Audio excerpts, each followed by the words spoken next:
సింగరేణి కాలనీస్లో ఉన్నటువంటి ఎంప్లాయీస్కి ఒక్కొక్క ఎంప్లాయీకి 1,95,610 రూపాయలు ఈ సందర్భంగా పండగ సందర్భంగా పంపిణీ చేసే కార్యక్రమాన్ని ప్రకటిస్తా ఉన్నాం. 1,00,000 నేను మళ్ళొకసారి చెప్తా ఉన్నాను, ప్రతి కార్మిక సోదరుడి కుటుంబాలకి 1,95,610 రూపాయలు, 1,95,610 రూపాయలు ప్రతి కార్మికుడికి దీని ద్వారా పంపిణీ జరగబోతా ఉంది.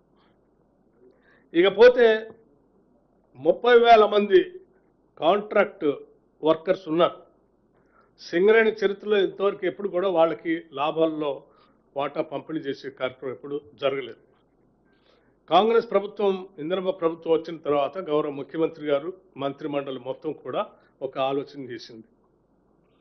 కార్మిక సోదరులు కాంట్రాక్ట్ లేబర్ అయినప్పుడు కూడా వాళ్ళకు కూడా ఎంతో కొంత మనం ఈ లాభాల్లో పండుగ సందర్భంగా చేయాలనేటువంటి ఆలోచనతో వాళ్ళకు కూడా ప్రాఫిట్ షేర్ని దాదాపు ప్రతి ఎంప్లాయీకి 5,500 రూపాయల లెక్క 5,500 రూపాయల లెక్క పంపిణీ చేసే కార్యక్రమాన్ని చేస్తాం.